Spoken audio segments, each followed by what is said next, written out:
What is up, people? Happy post-Memorial Day to everybody. Thanks for tuning in. I am Jamie Kaler here at the Parents Lounge, joined as always by my partner in crime, Jason Gowan. Jason, how are you this week? I am flying high, my friend. How are you? Honestly, it's so funny. Like, I talked to people lately, and after the last year, everyone's like, "How are you?" And I go, I'm good. I'm actually like, we had a super fun Memorial Day weekend, and I realized that this weekend my kids were at an age where it was like, it was like a suburban fun. We were at a couple pool parties. I did a show at a country club. It was actually like one of those weekends where you're like, I mean, I drank more White Claws than I probably should have, but it always worked out. How about you? I got my first day away from my children since the pandemic began, and it was glorious. We chatted just a tad. Was it, did you like wake up and the cell door was open and you walked out into the prison and no one was there? It was like this weird feeling. First of all, my wife and I, it was almost like what I imagine the reaping will be like when they like the reckoning, they're just gone. Like it was like my wife and I kept looking at each other like, where did everybody go? There's no screaming. Like when we picked up toys, they actually stayed in the toy box and it didn't look like a KB Toys exploded all over our kitchen floor. It was crazy. I've had a few days like that, but they are few and far between. And so what did you do with your time off? Did you just sit in a fetal position on the floor? Yes, I wept tears of joy. I played the Jurassic Park theme loudly and walked around the house nude, which I have not gotten to do since they were born. That's really funny. I've missed it. Yeah. And we went out to dinner. Like we actually had a dinner in which no one threw food or smeared food into the carpeting of the restaurant. Dude, we were talking because my kids were screaming before the show started. Everybody, Jason and I came in and I'm like, dude, okay, my kids, I set them up. They're on their iPads right now. It's some crazy cat game, and I'm a terrible father for doing it. But I'm like, there's nothing else I can do. My wife's not home yet, and but like the kitchen, I made my daughter leftover tacos from last night, and it was like she took a t-shirt gun, loaded it with tacos, and just went boom and shot it at the room. I was like, dude, what? She's like, oh, what do you mean? I go, you're gonna clean this up? And then it was such a meltdown. I was like, all right, never mind. Just go in your room.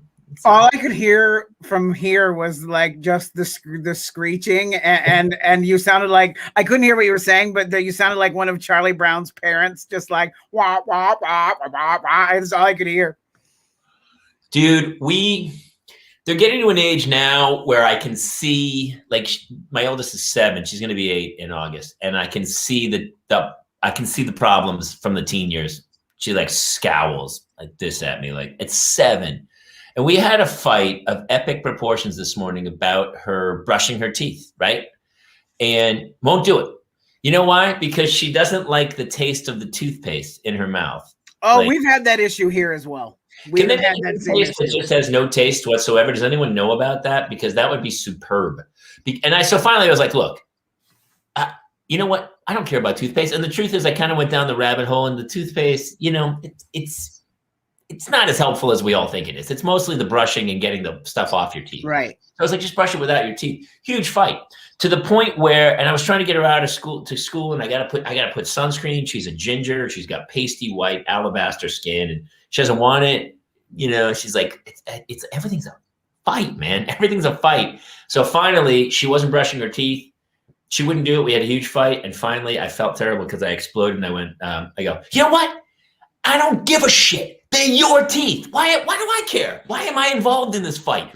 I'm trying to be a good father, but at some point, it's like I'm running uphill. What's the point? They're your teeth. I don't give a shit. Let them rot out of your head. Boom. Problem solved. Don't brush them. Be stinky mouth girl at school. I don't give a shit anymore. Like I kind of lost it. She was like, and then she went in the other room and brushed her teeth. I was like, I don't know, dude. Sometimes they have to be afraid of you, I think, a little bit.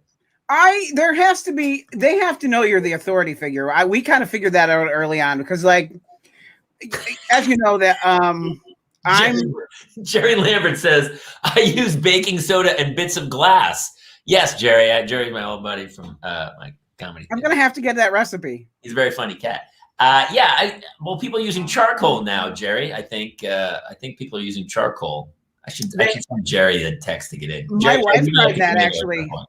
My wife tried that charcoal thing, and I came in after, and like I feel bad because she's lost some sensation in her face because of the stroke, and so I came in. Honestly, you can't just drop those little things into shows where you're like, oh, my wife had. There has to be some You can't just. A lot of these people have never seen it before. They don't know. So when you go, wait, did he just say his wife had a stroke? You have to encapsulate that in some way. So 6 days after, for those of you who don't know, 6 days after we had twin sons 2.5 years ago, 6 days after they were born, my wife had a stroke, a blood clot through because she had a hole in her heart that we were unaware of was there, and the stress of the birth caused it. So she lost like 90% of her functions for like 6 months, and then we got a lot of it back, but there's still some deficit anyway. So she tried this charcoal toothpaste, and I came in, and Jamie, it looked like, honestly, if Mary Poppins had also been in there, I would have thought that I was in with chimney sweeps. It was terrible. That's hilarious, dude. With the teeth, it's like you're in a coal mine in Philadelphia. She's got the black lung, Pop. That's so funny, dude. Jerry Lambert, that's so funny. He's like, I thought there'd be less stroke talk. We only talk about stroke stuff at the very top of the show, and then we delve into. Can we go into what we did for the week? Because I had a little mission that I was on this week, which I talked to you earlier about. Yes, you did. I enjoy it very much. So everyone who follows me at all knows that I have this fantastic apricot tree, and I make an apricot brandy /wine every year. And every year I have a little bit of a squirrel problem where they won't eat the whole apricot. They'll literally take 3 or 4 bites, and then my whole backyard is littered with like 1,000 one-bite apricots. Sounds like my kids with fruit. And they taunt me. They sat up in the top of the tree, and so I got a BB gun at one point. I was like, pew, trying to shoot them out of the tree, but not kill them. Like everyone's like, get a pellet gun. It's got better. It'll dig in deeper and kill them. And I was like, I don't want to kill them. I just don't want them to eat my apricots. So I finally got a trap, and I set it this weekend. And this was.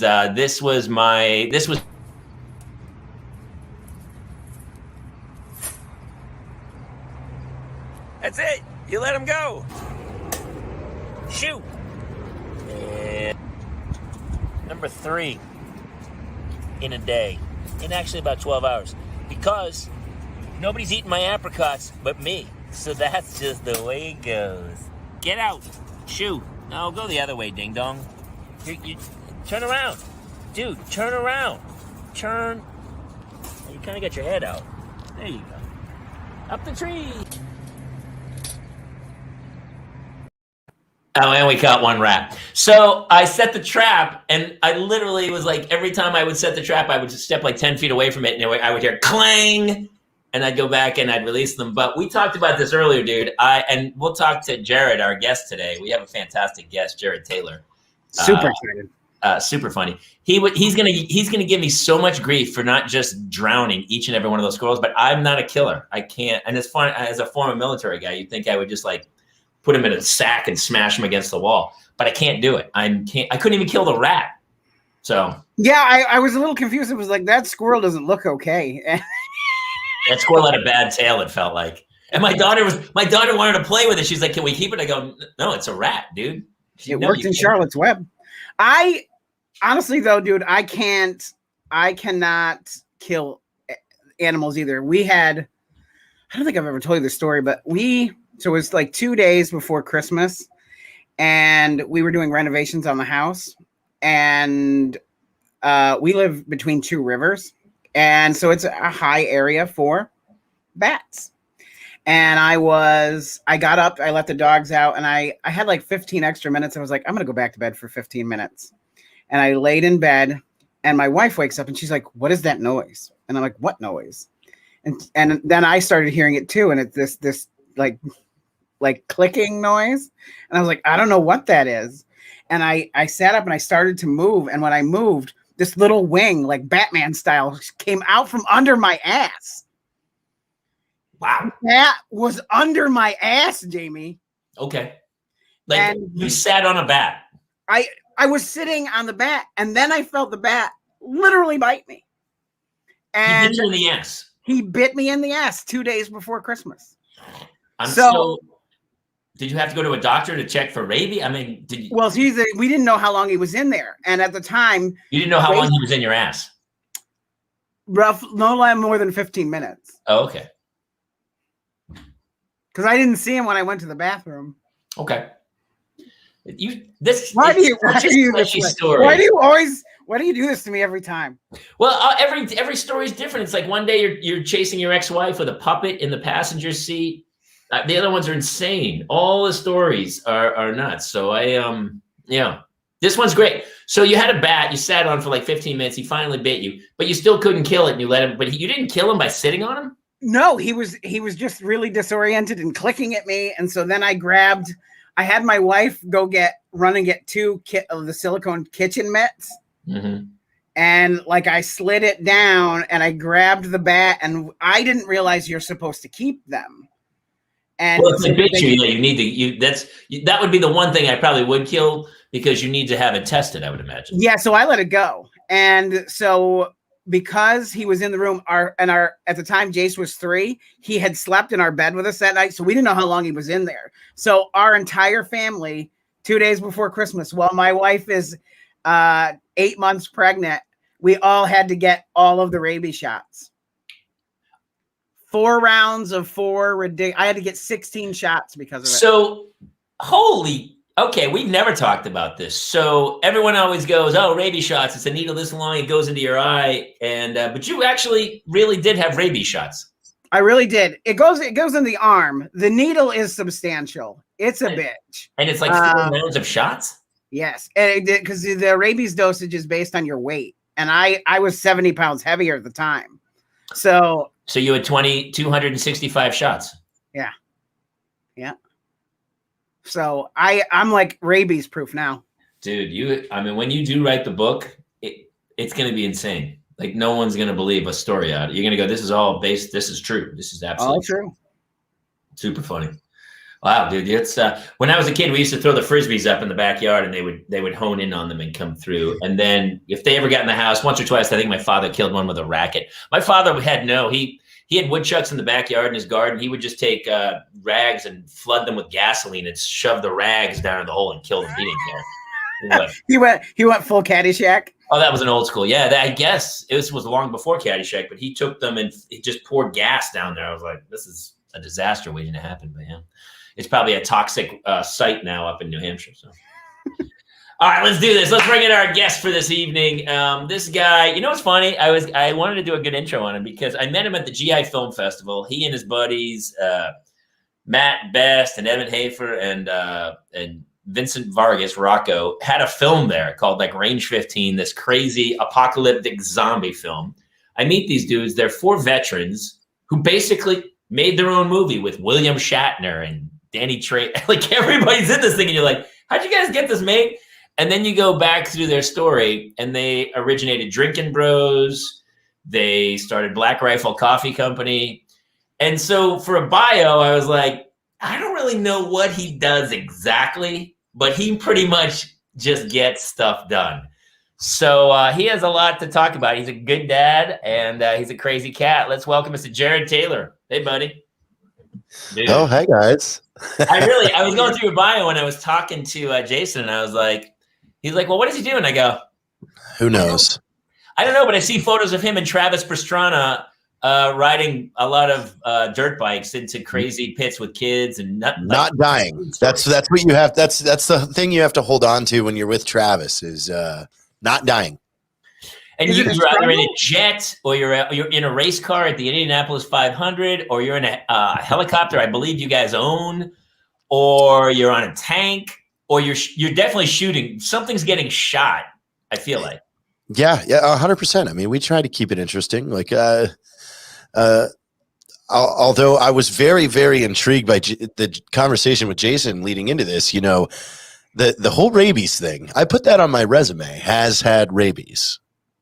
I haven't put it on my resume, but I probably should. Yeah, I mean, honestly, for me as somebody that reads a lot of resumes, that tells me, okay, that dude's seen some hard miles.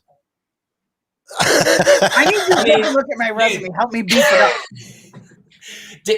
Do you know anyone who's even like been close to like rabies? It's like a thing from Cujo where you're like, oh, I think rabies was just invented in the 1980s and 1990s, like cartoon television to scare kids from essentially taking rabid dogs home. It was probably a kind of information campaign in the United States to stop kids from bringing, pets back home.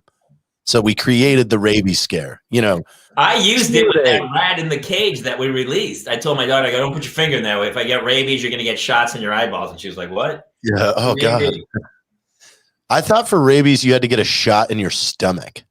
That's what I thought, too. And then so like when we went to the hospital that day, I'm like, this is going to be awful. Because we knew that we had our son, who was 3, had to get it. And I'm like, this is going to be a nightmare. Nope. They base it on your weight, and it goes in whatever arm you just give them. And I thought it was like a scene from The Rock, right in the beginning where he's like, you want me to stick this in my heart? It's from Pulp Fiction too, where he's like, he jams her in the heart with the thing. Funny, dude. With the adrenaline booster. So you guys are down. It's so funny. I talked to you earlier today. You're in San Antonio. You guys, really quick. We don't want to go down. We don't want to go down memory lane too much, but I mean, I'm so intrigued by what you guys did, and we have a lot of veterans, obviously, who will especially watch tonight because of you.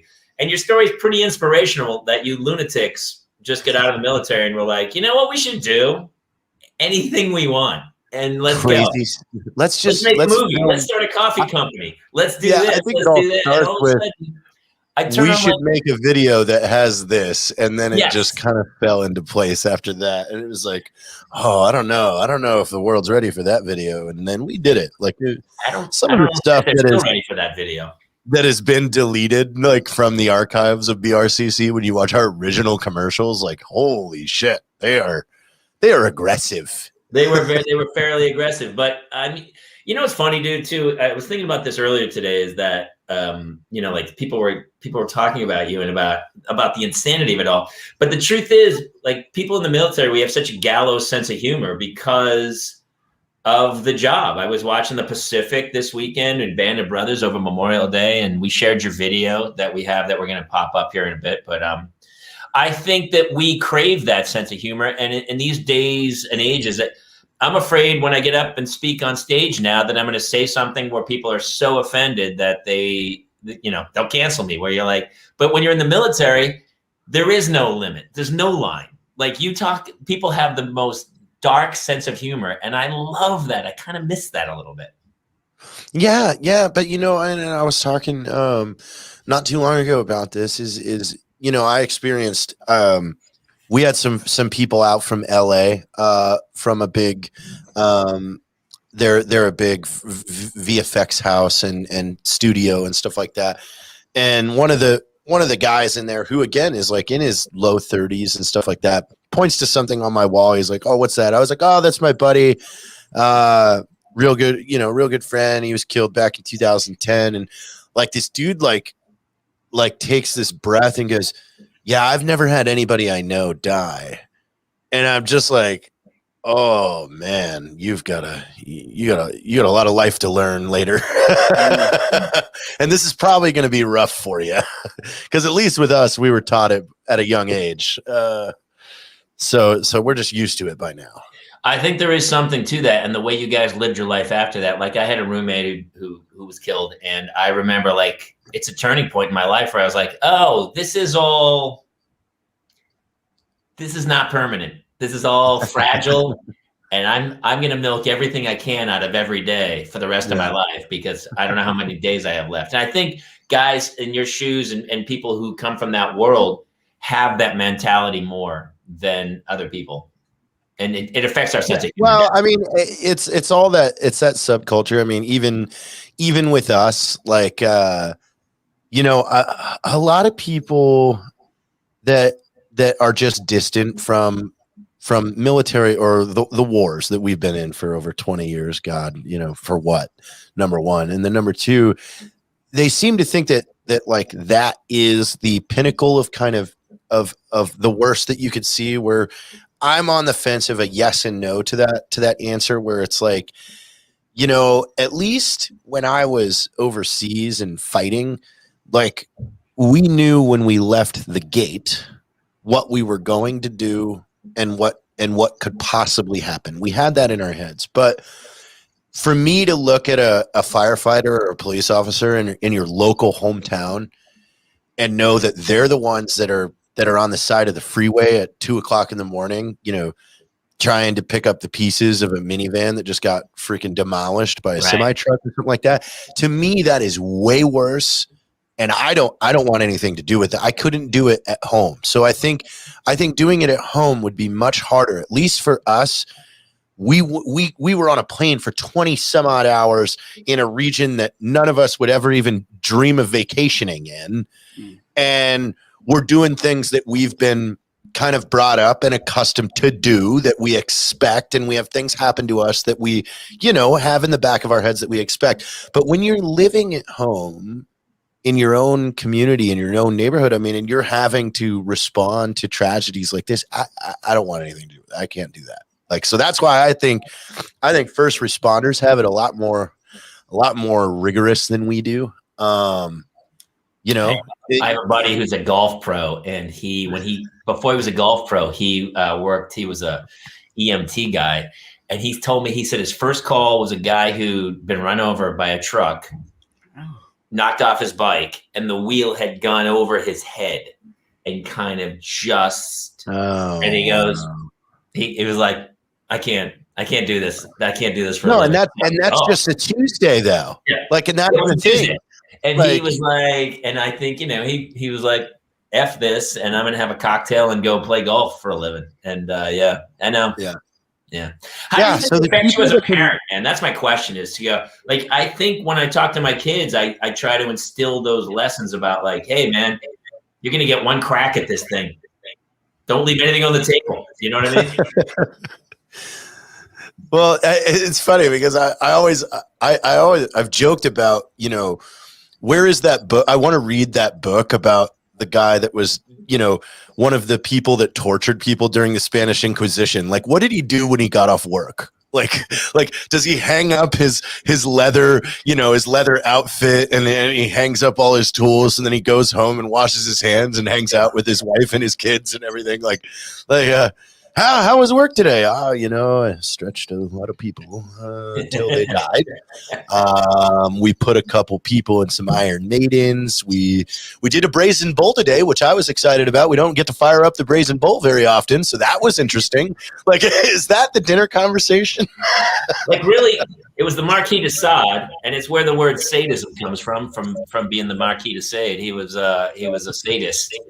And when you look at some of the devices like the Iron Maiden, that didn't happen in 5 minutes. Somebody was like, I got an idea. This is going to take a while. We're going to need some real craftsmanship, but I got a way to really, really hurt people. The guy that invented the Brazen Bull was I believe a Greek emperor that was like, develop me a crazy tortured death device. And this dude builds the Brazen Bull, and he was like, how does it work? And the guy explains it to him. He goes, great, and shoves him in it. And he's the first one to take a ride. Absolutely. Well, if you ever watch Caligula, they have the motors. They bury everyone to their head, and then this show got dark all of a sudden. See what that's about? It's such a military, but it's so crazy, dude. With my kids, so when I was a kid, I was pretty terrified of like performing and doing live stuff. And then this week, it's crazy. My daughter's in second grade. And apparently she came home, she's like, hey, there's a talent show. I want to be in it. And I was like, well, what talent exactly are you going to do? And she's like, I'm going to sing. And I go, okay, that's sing. You're a ginger, number one. Let's start with that. There's only two famous ginger musicians ever, and that's Ginger Spice. And then that British singer, what's his name? Ed Sheeran. Ed Sheeran. I would go with Sarah McLachlan. Is that a real redhead? No, there's no new ones. No. I mean, there's a lot of colors. Sarah McLachlan has been through a lot of hair colors. You see, I love that we were talking about singers, and you're like, well, there's no redhead. I believe it's based on voice, Jared. I don't know. But so I kept maybe you're better at this because your kid, I was terrified for her. I was afraid. I was like, she would get up and everyone would laugh and that slow motion scene. So I kept kind of going, yeah, we'll do that. And she really like every day made me. And so Friday I had to cut together Katy Perry's Firework, the karaoke version, into like minute 45 and then send it to the school because next week she's going to sing for the school, which is. Oh, this is going to be great. I love it. Is it?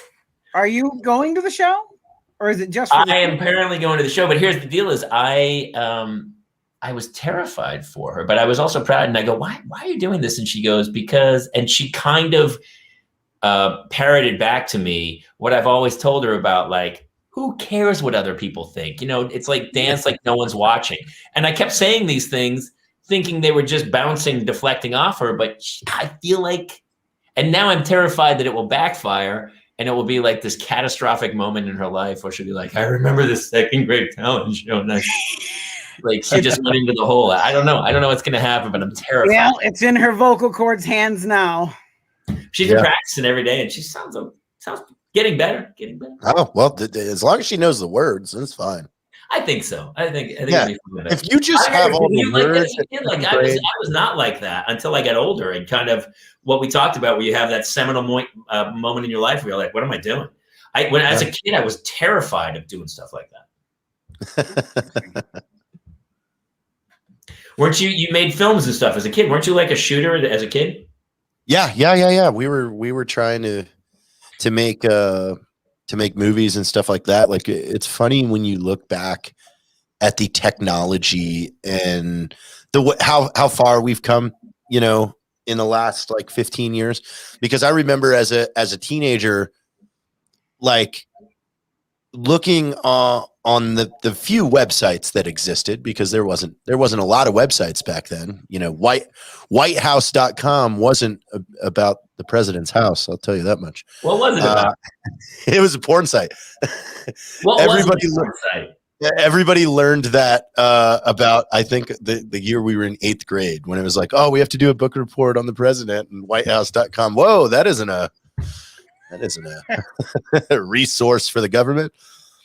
But there used to be this attach. I forget what it was called, but it would attach to a camcorder, and it was like a mirrored contraption that would let you screw a camera lens on it and give you that film effect look, like way back in the day. I forgot what that thing was called, but I remember just dreaming of one day owning one of those so I could do a shallow depth of field, like 35 millimeter shot, you know, and be able to reproduce that at home.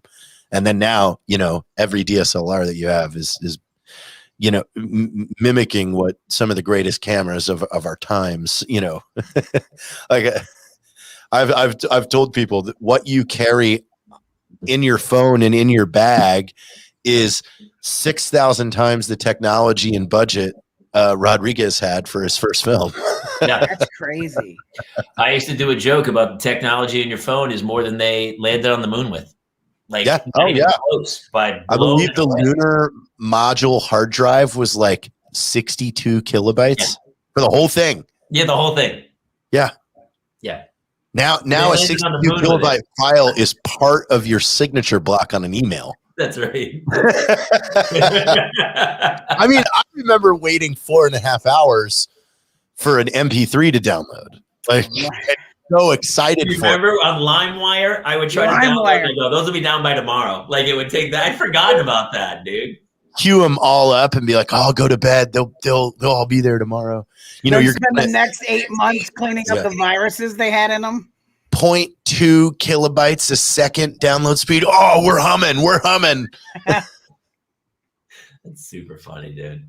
Well, I mean, exponentially, it seems like each year it's getting larger and faster. And I mean, in 100 years, where's it going to be? I mean, it's all we'll be dead now. Yeah, you know.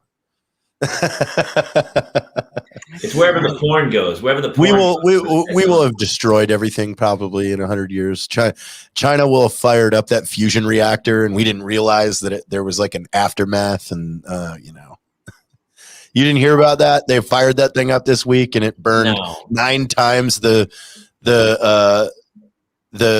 temperature of the sun. Like, no one's going, hey, what are the side effects of heating something up 9 times the fucking heat of the sun on Earth? Like, well, as a redhead, I was in the backyard today, and I was how many millions of miles away from the sun, and it really was burning me. So I can only imagine 9 times at 3 feet. Yeah, I'm just saying, what if they fire that thing up and it ignites all the oxygen in the atmosphere? We don't know if that's. When do we go extinct? No. Well, you're with me. Jason's actually more of an optimist. I'm like, extinction's coming. It's not even a question. Yeah. I think have a few coming theories. for me. You know what? Let's hear his theories. Like, honestly, you're the guest. They're sick of my theories. What are your theories? Yeah. Brother? Because we have kids. Like, what is the?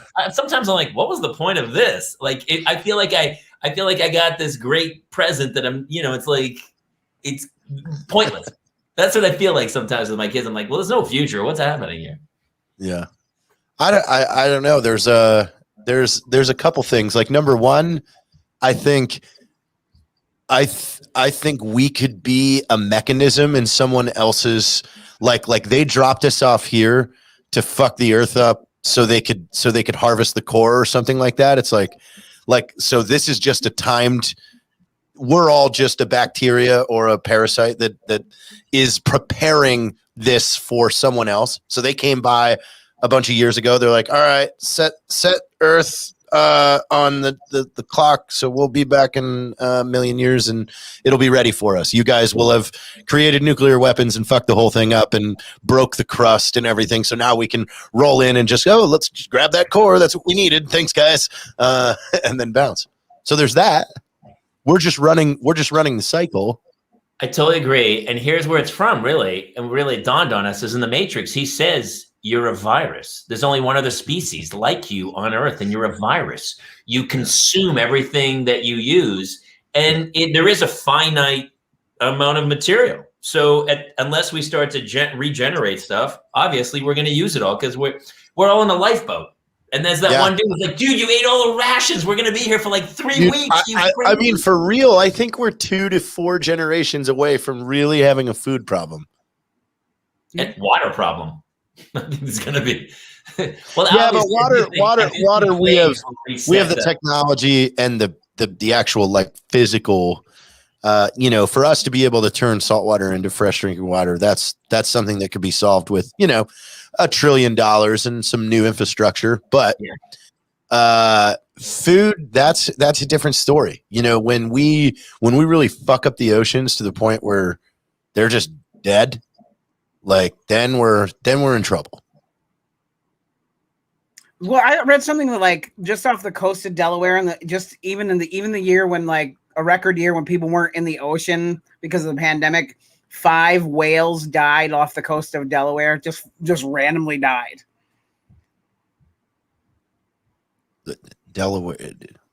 It's like Delaware, like they're coming into the shallow waters there and just dying, and they've never had it happen like this. Oh, that's weird. Yeah, I don't know. Well, like parents feel like this at all. I mean, I feel like my parents never thought twice about like I don't know what the future holds for my kids at all. Yeah, but our parents, you have to understand, like we are in a revolution age where information is accessible instantly. Like if you roll that clock back 30 years, like if it wasn't on the news, how did you even hear about it? Nobody did. Like, and when you only had ABC, NBC, and Fox and CNN, like you only had 4 major sources, like in the 80s.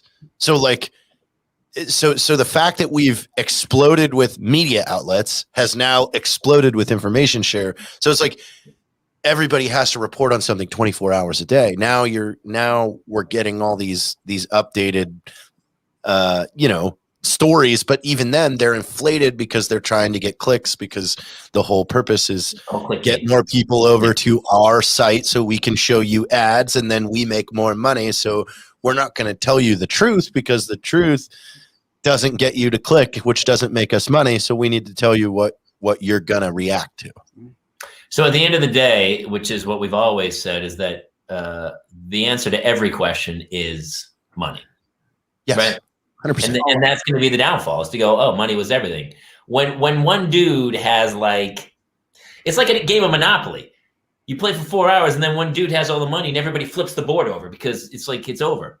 We're close to the board. One dude, even during the pandemic year, made billions a day. Like, it was insane how much money Bezos made. Well, and human behavior is like, we can't escape the fact that our behavior directly reflects upon how much power we perceive to have. And that goes from, like, look at a person's tolerance level and patience level and eagerness when they're a PA, and then what happens when they become a director.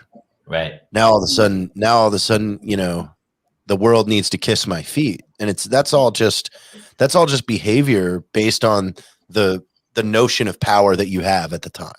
Like, that's been around forever. Absolute power corrupts absolutely. That's been said since Roman times. Where people always like that. So, what's the answer? How do you get out of that? Until now, that guy who has the power, Alexander, controlled almost the entire planet at one point. We're getting to a point now where one dude's going to control every penny. Well, that's what they're trying. That's what a bunch of people are trying. Russia, China, us. Yeah. Like, I believe it will actually be Jamie's daughter who takes over. Yeah. After the sweet song, she's gonna blow up. Well, you know what? Here's what I also think. Eventually, like, parents, like, people who watch this sometimes are like, we always say the same thing. I stopped watching the news. It's driving me crazy and stuff. So we go the opposite way and we go into escapism, which I believe you just did recently in Mexico. Yeah, if you call it that. I don't know if that's what exactly did you do and why and how did it happen? So yeah, it's part of there's a bunch of different organizations right now out there that are really looking for the solution to these problems that veterans are facing coming back from, past 20 plus years of war and things like that. 2005, the word TBI really didn't exist. It wasn't a household name. But 2005, I was hit by 2 decent sized IEDs in the vehicle that I was in, and it rocked me pretty good. But you didn't think that it was just like, oh, they missed. Like, you moved on with your life. And then, as we get into mid 2015, they start coming back with all this data and all this research and all these actual proven cases that are like, oh yeah, all these explosions and overpressure and all this trauma to your head is actually very, very bad. So I'm taking part with some of these organizations that are trying new and different things, experimenting in, helping and helping fix, traumatic brain injury, CTE, stuff like that. And so I went down to Mexico and did a clinic that used something called Ibogaine, which has historically, since the late 60s, been used for heavy addicts because it really goes in as a interrupter, as an addiction interrupter. It does really, really well. Like, it's got a almost flawless success record. It's amazing. And because what it does inside your brain, you've got 20 plus year cocaine, heroin, methamphetamine addicts that can go do a 2-day Ibogaine treatment, never touch the substance again, and not go through one withdrawal symptom in their body, because this reprograms your head. It resets your head. Iboga, which is it's a plant, it's a root native to Africa, and ayahuasca are 2 of the main kind of substances or some of the most unique substances that actually promote healing and growth in your brain receptors and your brain neuropathways. So Ibogaine actually goes in and finds every time you've had that trauma and it severs your neuropathway when you get hit in the head or something like that, and your brain creates a detour or a shortcut, it's always weaker than your initial neuropathway. But Ibogaine goes in and repairs those original ones and restores them back to normal. It actually stays in your system for 90 days. So it's repairing my head for the next 90 days. So interesting. I've seen the stories all over. I saw Real Sports did a big story on it. And a lot of the guys with CTE from concussion syndrome from football went and did it. And the guy was like, it was like waking up and being healed, where he just was blown away. But talk about the trip. I mean, were you guided? Did you sit there and go through the whole process? So there's it's an official clinic. You got 2 doctors. There was 2 nurses and 4 journey guides, which the journey guides are people that come from the same walk of life of you. So like all the guys there were prior SEALs. And they've all done it. So they're there because, our personality types is like, what is this? Fuck this. What are we doing? No, I'm fine. But when you have somebody that you respect and that you're willing to talk to that has been through this, they're a big help through the whole process, because you go through a lot of classes and things like that and about what you're doing and then what these substances are. And, so yeah, you're in a room and you take it at 8:00 at night.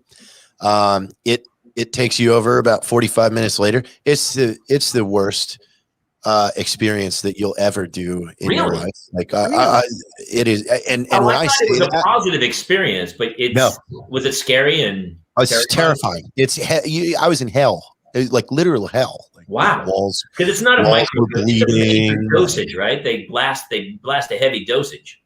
Well, the dose is all based on your weight, so everybody has the same dose. But yeah, it is.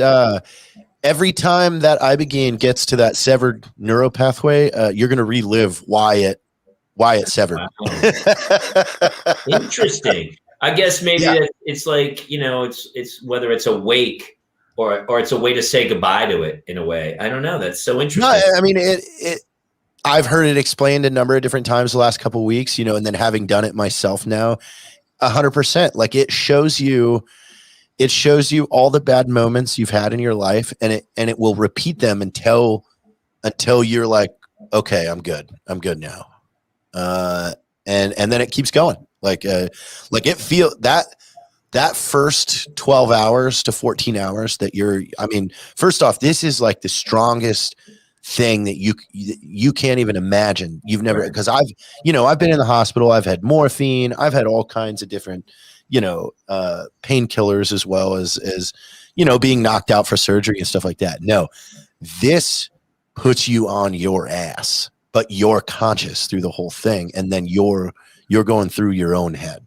At one point in my journey, I was about fed up and was just like it was so much. It was about 2:00 in the morning because I couldn't have my watch on, but it was sitting behind me. So I looked at it.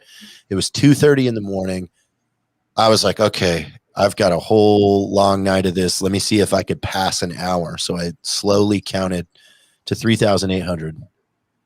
And when I looked at my watch again, it was 2:33. Is that exactly the right amount of time? Were you counting exactly? I counted in 1 second increments to 3,800, which would have been an hour.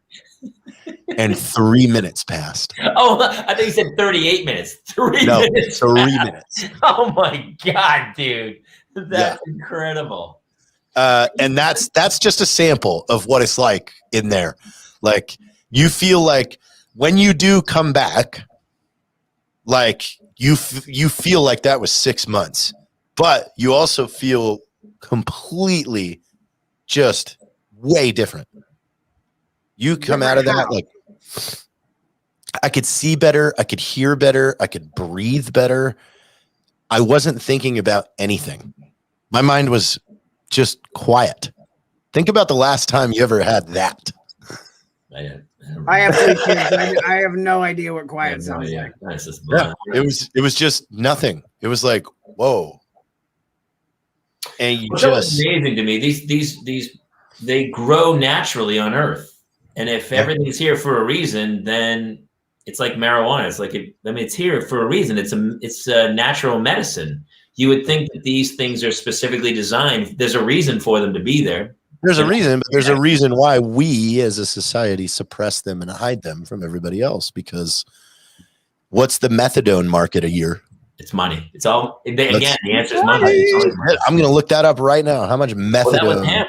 It wasn't hemp. Hemp was a byproduct that was used for newspaper, and apparently Hearst shut it down and did the whole reefer madness thing, and that's why marijuana. It's so funny. If I went back to high school again now, and my kids, I'd be like, "Yeah, get high. Don't get liquored up. It's way better." But yeah. I'm gonna see what we had a guest on last week, Josh Wolf, who's a great comic, but I know Josh. So he does high live. It's kind of his thing. So he came on the show and was high on the show, like smoking up, and he was just like high. And he was swatting bugs. So last week was about that. Last week was about drugs. Like, we're going to show you what drugs are like, and then this week is more of like, actually, I totally believe in that. And I haven't had any alcohol since I got back. I haven't even had an inkling to even. So do you think you'll drink again ever? Yeah, I'll drink again, but it's a very conscious decision, not just out of I'm bored or this is something to do. I mean, after feeling what I felt coming out of these treatments, like I'm kind of on the kick of brain health, if you will. So it's like I don't want to do anything that's going to take me backwards, especially right now. So right now I cannot drink for 30 days because after you do an Ibogaine treatment, you're so opened up in your mind. If I were to go back and drink 2 or 3 nights in this period, that would seed itself deep in my head and essentially it would heal over the top, and I would have a horrible alcohol addiction. But you have no problem with other people drinking. No, I had a party this weekend. Everybody else was drinking.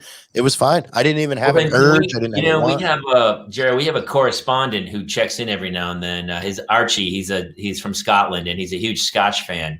So, and he was calling in, and we were going to bring him in real quick to say hi because he checks in like every show and stuff. But he loves Scotch, and he'll talk about the drugs with you and stuff. Can we bring in Archie? Yeah, you got it. Archie, how are you, brother? Hey, Jason, Jamie, Jason, how you doing? I'm fine. I got football practice. I think my son Bernie's all excited that Chelsea won the championship over Manchester City. It's not even football. Oh, here comes an airliner. We're right by the airport and the nuclear waste site, as you know. Hey, Archie, we have our buddy JT's here from Black Rifle Coffee, and he just went down to Mexico and did some heavy psychedelics to reset his brain. That's right. I heard about that. Now, you know what I make? I make the ayahuasca. That's old fermented shepherd's pie that you just leave out in your garage. Ayahuasca. Oh, it's delicious because, I met my spirit animal. It's a koala named Bernice. And she's quite lovely, actually. I met her on one of those, on my ayahuasca vision quest. But, of course I had, ayahuasca was very frightening, I'll tell you that. Because I had my whiskey with me. I had my Kirkland 12-year non-peated Highland whiskey. And that was, it saved me, Jamie. I got to tell you. I know I don't condone it if you're not in shape to do it. And if you have to wait, you should wait. But, so that's where I am. I'm off my ayahuasca trip. I met Bernice, and she's told me to settle down, so I'm not going to drink until Thursday at 3:30. Oh, perfect. Yeah, that sounds great. Archie, how are all the kids doing out in there? They're good. Some of them are back at school. Some of them are working, It's a lot like Chitty Chitty Bang Bang. They're working on the sly. They don't get paid, but it gets them out of the house, and it gets them in shape. We don't do gyms and CrossFit. We say, lift that brick, bring me that wheelbarrow, get your ass in gear is what we say. So the kids are working, some are in school, they're on, I've taken their iPads and I've built a shrine I've built a shrine and to all the Disney princesses, and that's put them off their iPads now because it's too girly for me, which I don't mind. It's the modern world, right? You can be anything you want to be, but the kids are fine. The kids are fine. Well, JT makes he's with Black Rifle Coffee Company. So I had a cup this morning of the Midnight Rider. By the way, I told you about that, and I was like, cleared my sinuses out. I was like, Jesus Christ! Oh, that's messing around with the caffeine level on that thing, dude. Here we go. Take the barrel of a Black Rifle and clean your colon with this delicious black coffee. I'll tell you that.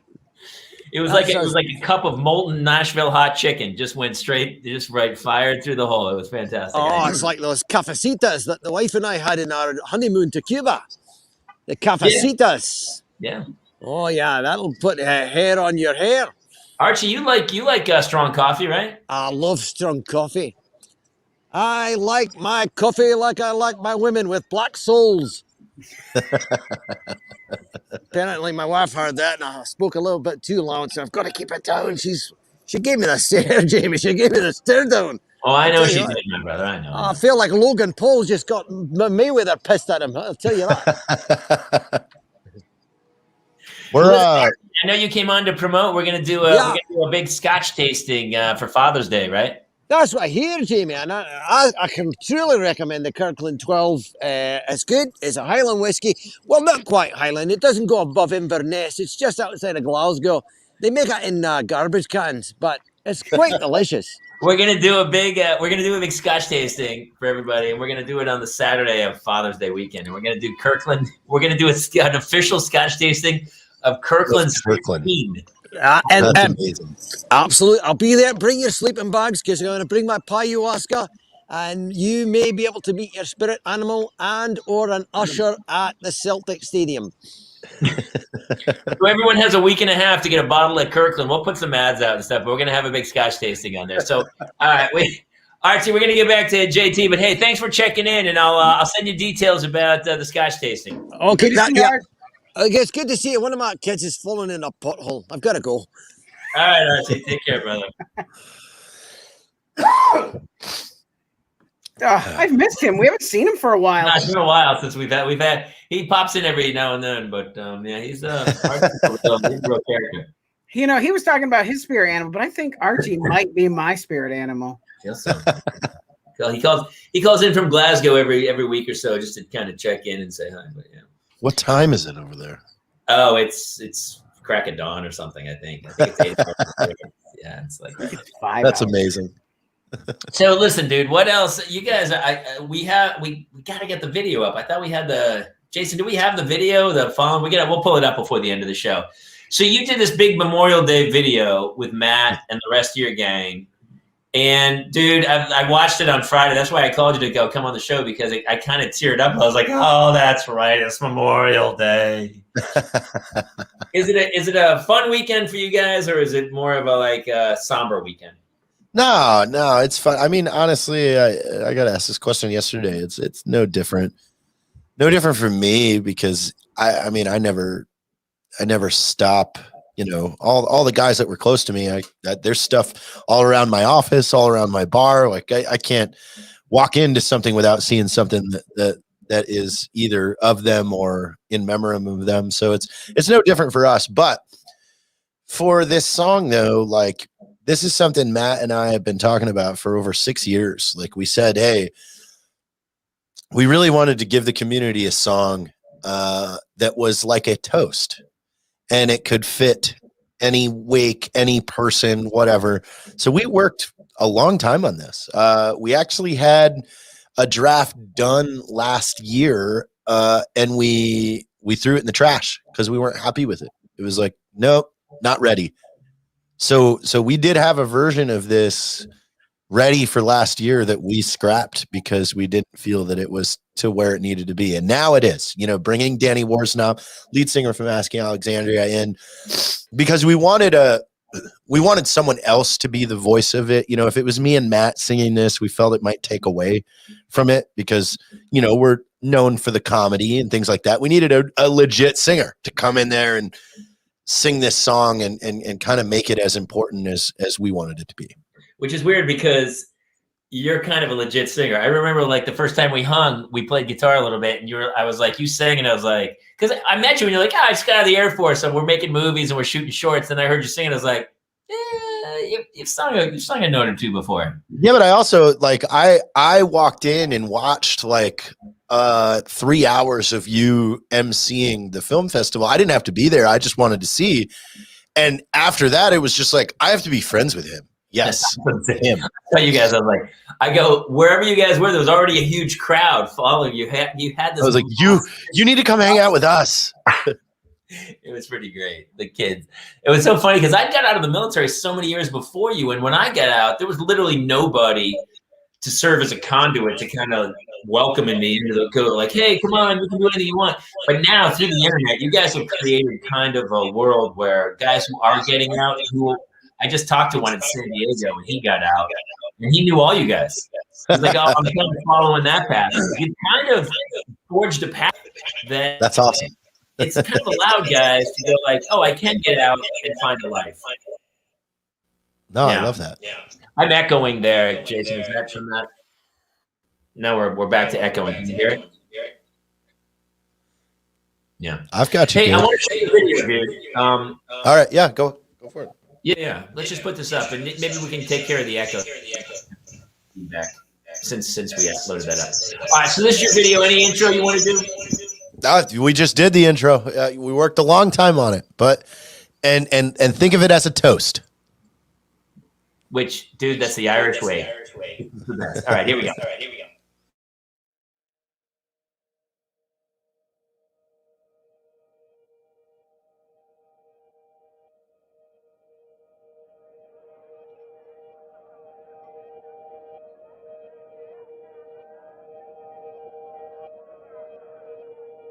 When we lay our warriors to rest,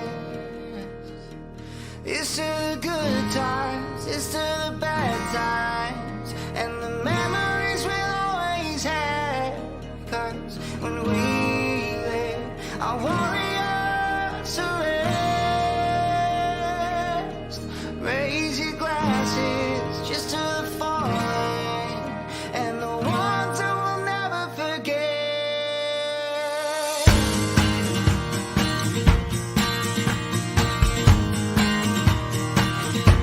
Oh, you fought your last fight. Tonight we'll celebrate your life. We'll tell tales of the past. Your memory will last. To the fist fight, to the late night, to the waking up drunk. Your old scars and still been tattoos. For all the laughs and photographs you'll never see the day. My friend, this one's for you. When we lay our warriors to rest, it's a good time, it's just a bad time, and the memories we'll always have. 'Cause when we lay our warriors to rest, raise your glasses just to the fallen and the ones who will never forget, will never forget,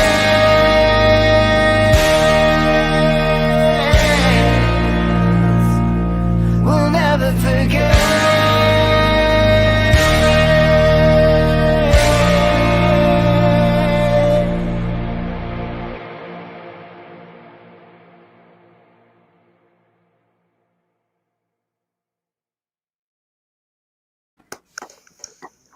Very nice. We got a little heavy, dude. We got a little heavy. Thank you. Listen, that's what Memorial Day's about, brother. It's about barbecues and drinking, but it's also about remembering.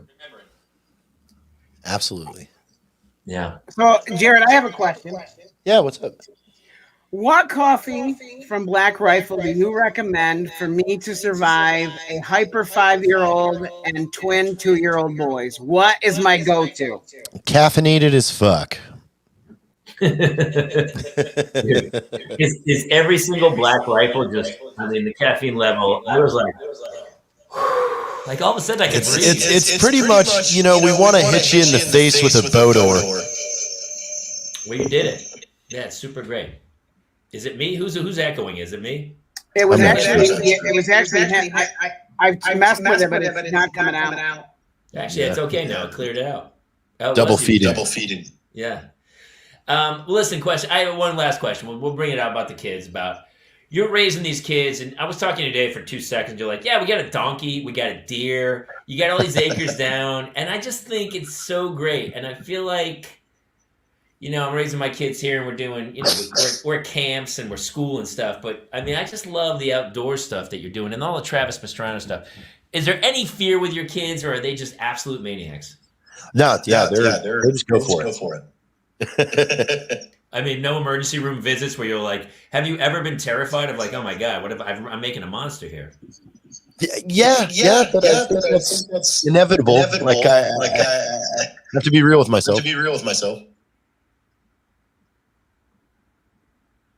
Jason's just staring. Sorry. I guess, man, it's funny. I mean, I love you guys because I just love that you guys, every time I talk to you, you're off doing some insane, crazy project. Are you kind of staying at home now a little more with everybody? Try to, but got a lot this summer, and then come the fall, I'll be giving you a call. I think there's some stuff we need to do. I know. I love it because I'll get some random call. He goes, hey, this is our budget for Black Rifle Coffee. We're making commercials. Any ideas? We're shooting it. I always love that because in Hollywood, we're like, I audition, I try to get into stuff. You're like, I had an idea. I shot it later that day. We put it up. We're 75 million views. You're like, what? Dude, the get up and go of your little gang of people is so inspirational. So much. Yeah, it's pretty mind blowing. And it's funny because so many people are like, you know, I'll shoot a show with somebody and people are like, they won't give a shit. And then I'll be like, oh, I hung with the Black Rifle. And they're like, wait, what? You did who? What? Like, I mean, it's almost becoming like you guys are becoming more famous than TV and film in a weird way. You watch out, do you get recognized now a lot? It depends where. Like obviously, you know, like San Francisco, probably not. But right outside. Not in Silicon Valley, you're not blowing up?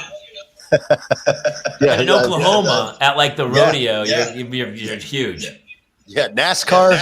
You can't walk. What's the next year hold for Black Rifle and the gang? We're looking at another movie. That's pretty funny. We've been talking about it last few days. And then just more huge commercials. Okay. All right. Well, I'll be in a So couple over the top. Every day is Super Bowl Sunday with Black Rifle. That's crazy. Every day is Super Bowl. That's such a good. That's the logo right there, dude. All right, listen, man. I really appreciate you stopping by. Yeah, super so cool fun. to meet you. You know, I saw your video last week for Memorial Day, and it really touched my heart. And I just love that you guys you always remember, and you're always about paying it forward, and you pull others up. Where other people who succeed, we talked about it, they get isolationist, but you're you try to drag as many people up onto the top of the hill as possible, and I love you for it. They're the ones that boosted me up there. So now you turn around and put your hand down. They drank a lot of your coffee, dude, in like 75-ounce NASCAR mugs, and they chugged the shit out of it. So, all right, our guest today, Jared Taylor. JT, thank you so much, man. I appreciate it. I love you, and I'll talk soon. Wow. Dude. What a cool guy. Yeah, dude. And the whole thing with the, he's obviously, you can tell he just got back from Mexico and he's had his brain reset. He was like, it was awesome. It was pretty funny to see. I'm so intrigued by that, about like doing that. Totally different than I expected. Right? They're taking over the world, my brother. They are seriously taking over the world. So,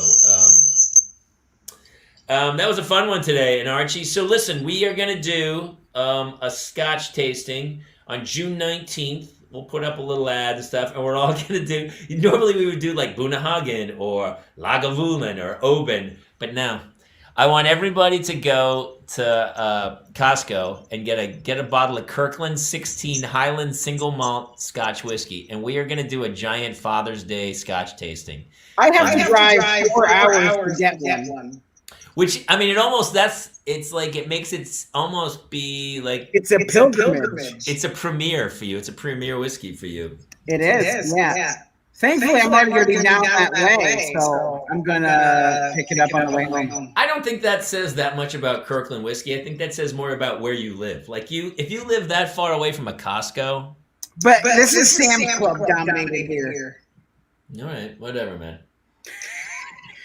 Why are you this way? Why do what? Why are you this way? Why am I this way? Yeah. I don't know. I honestly wish I could change it, man. People Also, we have two shows this week. Oh, that's Saturday, I forgot about that. 4 p.m. Eastern, 1 p.m. Pacific. Yeah.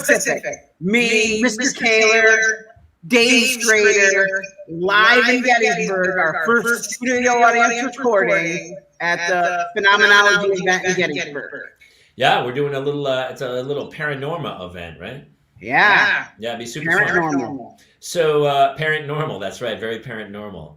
So this Saturday, 1 p.m. for me, I will. It's great because in the middle of the day, I can just tell my wife I got to disappear for an hour. Yep. And we're gonna super fun. have questions ready. You'll get the middle of the day audience, so we can day drink. Yeah, we have a ton of shows coming up. So very cool.